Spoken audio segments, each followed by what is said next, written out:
সকালের সূর্য দেখে নাকি বলে দেয়া যায় দিনটা কেমন যাবে। তবে চিরকালীন এই বাংলা প্রবাদটাকে যেন আবারও ভুল প্রমাণ করলো বাংলাদেশ অনূর্ধ্ব 18 নারী হকি দল। শক্তিশালী জাপানের কাছে 11-0 গোলে হেরে শুরু করলেও তারা আসর শেষ করেছে ব্রোঞ্জ পদক জিতে। তৃতীয় স্থান নির্ধারণী ম্যাচে কাজাখস্তানকে 6-2 গোলে হারিয়েছে লাল সবুজ মেয়েরা।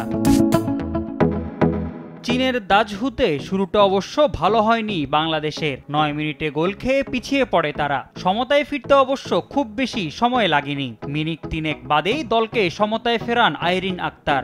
এরপর 18 ও 20 মিনিটে আরও 2 গোল করে হ্যাট্রিক তুলে নেন এই বাংলাদেশি কিশোরী।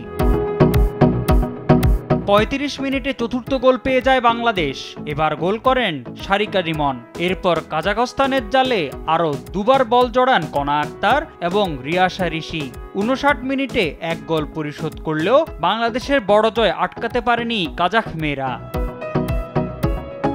এর আগে নিজেদের দ্বিতীয় ও তৃতীয় ম্যাচে উজবেকিস্তান এবং হংকংকে 3-0 গোলে হারিয়ে সেমিতে ওঠে বাংলাদেশ। সেমিতে চীনের কাছে 3-0 গোলে হারের পর এই কাজাখস্তানের সঙ্গে 2-2 গোলে ড্র করে তৃতীয় খাওয়ার লড়াইয়ে নামে লাল সবুজ মেয়েরা। এবার শেষ ভালো যার সব ভালো তার এই প্রবাদকে সত্যি করে ব্রোঞ্জ পদক গলায় ঝুলিয়ে দেশে ফিরছে বাংলার মেয়েরা।